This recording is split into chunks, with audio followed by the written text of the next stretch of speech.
दोस्तों, अल्लाह एक, काबा एक और मक्का से लेकर इस्लाम धर्म भी एक। अपने मजहब और इस्लाम के लिए कुर्बान होने को हमेशा तैयार मुसलमानों के भाईचारे की कस्में आखिर कौन नहीं खाता। लेकिन एकता का प्रतीक माने जाने वाली ये कौम दो शाखाओं में कब बट गई, किसी को भनक भी नहीं लगी। सब जानते हैं कि इस्लाम धर्म की दो शाखाएं हैं, शिया और सुन्नी। शिया और सुन्नी भले ही इस्लाम को मानते हैं दोस्तों, लेकिन इनके विचारों में जमीन और आसमान का फर्क है। सिर्फ विचार ही नहीं बल्कि बहुत सारे तौर तरीके, हज, त्योहार, यहाँ तक कि नमाज पढ़ने का तरीका भी एक दूसरे से अलग है। जैसे कि एक नमाज के दौरान जमीन पर सर रखना हराम मानते हैं और पत्थर पर सर रख के नमाज पढ़ते हैं, तो वहीं दूसरी ओर जमीन पर ही सर रखकर अपनी नमाज को अदा करते हैं। एक गुट दिन में 5 बार नमाज पढ़ता है तो दूसरा दिन में 3 बार। इसके अलावा शिया और सुन्नी के बीच में कई सारे डिफरेंसेस हैं, जिसके बारे में आज हम इस वीडियो में बात करेंगे। साथ ही आपको ये बताएंगे आखिर इस विवाद की शुरुआत असल में हुई कहां से। दोस्तों, इस्लाम धर्म विश्व में दूसरा सबसे बड़ा माने जाने वाला धर्म है। विश्व में करीबन 1.8 अरब लोग इस धर्म का पालन करते हैं। कुरान पूजने और इसकी आयत करने वालों का ये भी मानना है कि अल्लाह एक ही है। फिर आखिर ऐसी क्या वजह रही कि मुसलमानों को दो गुटों में बंटना पड़ा। विवादों की बात करें तो दरअसल इसकी शुरुआत पैगंबर मोहम्मद की मौत के बाद शुरू हुई थी। पैगंबर मोहम्मद की मौत के बाद इन दोनों समुदायों ने अपने अपने रास्ते अलग कर लिए और इनका शुरुआती विवाद इस बात को लेकर था कि अब कौन मुसलमानों का नेतृत्व करेगा। मुसलमानों का नेतृत्व एक बड़ी जिम्मेदारी थी, जिस वजह से दोनों ही समुदाय के लोग चाहते थे कि पैगंबर मोहम्मद की जगह कोई ऐसा हो जिसमें पूरी कौम को संभालने की ताकत हो। सुन्नियों ने अबू बकर, उमर, उस्मान और फिर अली को अपना खलीफा मान लिया, जबकि शिया मुसलमान ने खिलाफत को मानने से इनकार कर दिया। चलिए अब जरा इतिहास के पन्नों को थोड़ा और पलटते हैं। दरअसल इस्लाम धर्म की उत्पत्ति 7वीं सदी में हुई थी। तब पूरा इस्लाम मोहम्मद पैगंबर की मौत का शोक मना रहा था। पैगंबर की मौत इसलिए भी ज्यादा चिंता का विषय थी क्योंकि अपने जीवित रहते उन्होंने अपना कोई उत्तराधिकारी नहीं चुना था। यही कारण था कि लोगों ने खुद ही मुस्लिमों का नेतृत्व करने के लिए पैगंबर का उत्तराधिकारी चुनने का फैसला किया। कुछ लोगों का मानना था कि अबू बकर नाम के एक व्यक्ति को इस्लाम और मुस्लिमों के नेतृत्व की जिम्मेदारी मिले, जबकि दूसरा गुट इसके खिलाफ था। दूसरे गुट के लोगों का मानना था कि अली इब्न तालिब को मोहम्मद का प्रचारक बनाया जाए। अबू बकर के साथ ज्यादा लोगों का मत था, इसलिए उसे इस्लाम का अगला उत्तराधिकारी चुना गया। अबू बकर को इसलिए भी जिम्मेदारी दी गई क्योंकि वो पैगंबर के सबसे करीब थे और वो ऐसे अरब थे जिन्होंने सबसे पहले मुस्लिम धर्म अपनाया था। अबू बकर के साथ खड़े लोगों का भी यही मानना था कि उन्होंने इस्लाम की तरक्की के लिए काफी कुछ किया है। एक तरफ अबू बकर को उत्तराधिकारी घोषित कर दिया गया, तो वहीं दूसरी ओर एक ऐसा तबका भी था जो पैगंबर के भाई और दामाद अली के पक्ष में खड़ा हुआ दिखाई दे रहा था। इन लोगों का मानना था कि पैगंबर अली पर काफी भरोसा करते थे और यही वजह थी कि उस समय एक गुट का मानना था कि अली को ही इस्लाम और पैगंबर का अगला उत्तराधिकारी होना चाहिए। यहीं से एक ऐसा विवाद शुरू हो गया जो आज तक शांत नहीं हुआ। सदियों से एक साथ रहने के बावजूद और दोनों की ज्यादातर धार्मिक आस्थाएं होने के बाद भी ईरान से लेकर सऊदी अरब, लेबनान से सीरिया और इराक से पाकिस्तान तक इतने संघर्ष हैं कि दोनों समुदायों में तनाव सामने आता रहता है। अबू बकर और उनके 2 उत्तराधिकारियों की हत्या के बाद आखिर में अली को मोहम्मद का स्थान मिला। इसके बाद अली की भी हत्या कर दी गई। अली की हत्या के बाद इस विवाद ने बड़ा रूप ले लिया।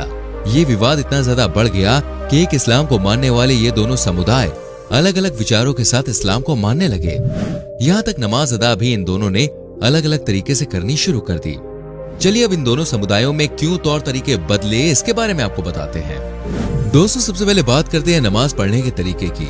दिन में 5 बार नमाज पढ़ना इस्लाम के 5 स्तंभों में से एक है। इसका पालन तो दोनों ही समुदाय करते हैं, लेकिन इसमें से एक का तरीका अलग है। सुन्नी मुसलमान दिन में 5 बार अलग अलग समय पर नमाज पढ़ते हैं, जबकि शिया एक बार में 1-2 नमाज को साथ जोड़कर दिन में 3 बार नमाज अदा करते हैं। शिया सुबह की नमाज अलग पढ़ते हैं। दोपहर और तीसरे पहर की नमाज एक साथ दोपहर में 1 बजे पढ़ते हैं। साल भर में जो नमाज पढ़ने का टाइम है ये थोड़ा सा ऊपर नीचे होता रहता है। इसके साथ ही शाम और रात की नमाज एक साथ शाम में पढ़ी जाती है।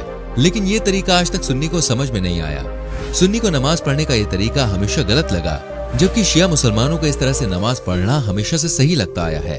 इस समुदाय का कहना है कि जैसे दोपहर के फौरन बाद तीसरे पहर का टाइम शुरू हो जाता है, वैसे ही शाम और रात का, इसलिए एक साथ नमाज पढ़ी जा सकती है। नमाज पढ़ने के तरीके ने दोनों को अलग अलग खड़ा कर दिया।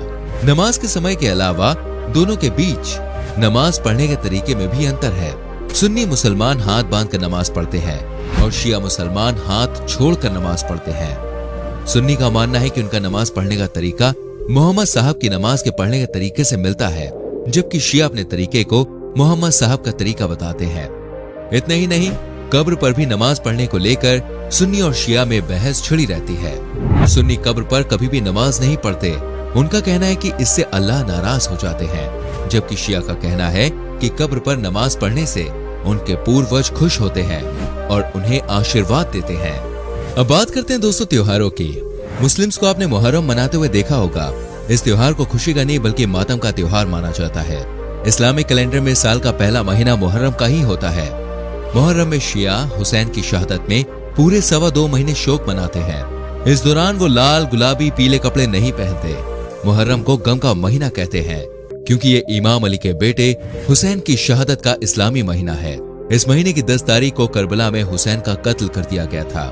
हुसैन के साथ करबला में जो बर्बरता हुई, उनके बच्चों साथियों का जिस तरह से सड़कों पर कत्लेआम कर दिया गया, उसी को याद करके शिया सड़कों पर ताजिया निकालते हैं, खुद को खंजर से जख्मी करते हैं और जुलूस निकालते हैं। जुलूस में या हुसैन का नारा लगाते हुए वो इस बात पर जोर देते हैं कि हुसैन ने इस्लाम की रक्षा के लिए अपनी जान दी और उनके सम्मान में वो मातम मना रहे हैं। जबकि सुन्नी ये सब नहीं करते और शियाओं का मातम मनाकर ताजिया निकालने को गलत बताते हैं। सुन्नी मुस्लिम्स मुहर्रम महीने में 2 यानी 9वें और 10वें दिन या फिर 10वें और 11वें दिन रोजा रखते हैं। इस बात पर थोड़ा और जोर देते हुए आपको बता दें कि अशूरा के दिन 2 पर्व होते हैं। एक को सुन्नी मुस्लिम्स मनाते हैं और दूसरे को शिया मुस्लिम्स। शिया मुस्लिम्स हुसैन की शहादत की याद में अशूरा के दिन मातम मनाते हैं, वहीं सुन्नी मुस्लिम्स सिर्फ रोजा रखते हैं। चलिए अब मुहर्रम से थोड़ा हट के दोस्तों दोनों के बीच पैदा हुई गलतफहमी पर आते हैं। आप लोगों ने कई बार देखा होगा कि किसी से केवल सुना है शब्द किस तरह के विवाद को जन्म दे सकता है। शिया और सुन्नी के बीच मतभेद इसका सबसे बड़ा उदाहरण है। सुन्नियों का कहना है कि उन्होंने सुना है कि शिया खाने में थूक कर खाते हैं। हालांकि आज तक ऐसा किसी ने देखा नहीं है, बस सुना है, और इसी सुना है वाले तर्क पर यह गलतफहमी चली आ रही है। इसी वजह से सुन्नी शिया के घर का खाना नहीं खाते। सुन्नी और शिया में कड़वाहट इतनी है कि दोनों एक दूसरे से शादी करना सबसे बड़ा हराम मानते हैं। दरअसल शिया और सुन्नी विचार, सिद्धांत, कानून और परंपरा के मामले में एक दूसरे से अलग हैं। दोनों समुदाय के बीच शादियां ना होने की वजह सिर्फ इतनी है कि शिया शुरू के 3 खलीफा को बिल्कुल नहीं मानते हैं तो बस अली को। सुन्नी भी अली को मानते हैं, लेकिन मुहर्रम में सुन्नी मातम नहीं करते। यानी कि वजह सिर्फ इतनी सी है कि अगर दोनों गुटों के बीच शादी हुई तो एक दूसरे की परंपराओं को निभा नहीं पाएंगे और आगे चलकर शादीशुदा जिंदगी में परेशान रहेंगे। दोस्तों, इस्लाम में एक शब्द होता है तकैया। तकैया उसी स्थिति को कहते हैं जब धर्म के कारण जान पर बनाए और आपको अपना मजहब छिपाना पड़े। यानी कि सोच लीजिए, आपको कभी बंदूक के नोक पर धर्म बदलने के लिए कहा जाए तो आप बिना सोचे समझे धर्म बदल लेंगे, हालांकि आपके दिल में इस्लाम ही रहेगा। ये स्थिति तभी आती है जब मुसलमानों पर अत्याचार हो रहा हो, लेकिन तकैया में हर कोई विश्वास नहीं रखता।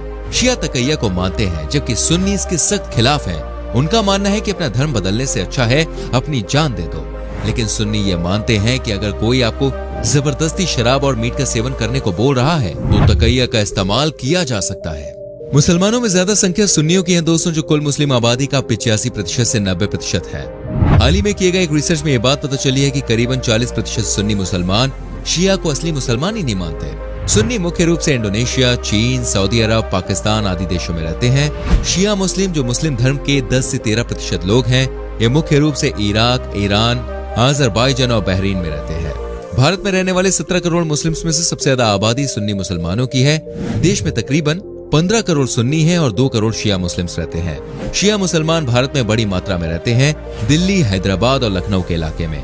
अच्छी बात यह है कि आजादी के बाद से भारत में रहने वाले शिया और सुन्नी मुसलमानों में कोई बड़ा विवाद देखने को मिला नहीं है। तो दोस्तों, ये थे शिया और सुन्नी गुटों के मुख्य अंतर। उम्मीद करते हैं आपको हमारी आज की वीडियो जरूर पसंद आई होगी। हमें नीचे कमेंट करके बताएं आज की वीडियो में आपको सबसे अच्छी बात कौन सी लगी।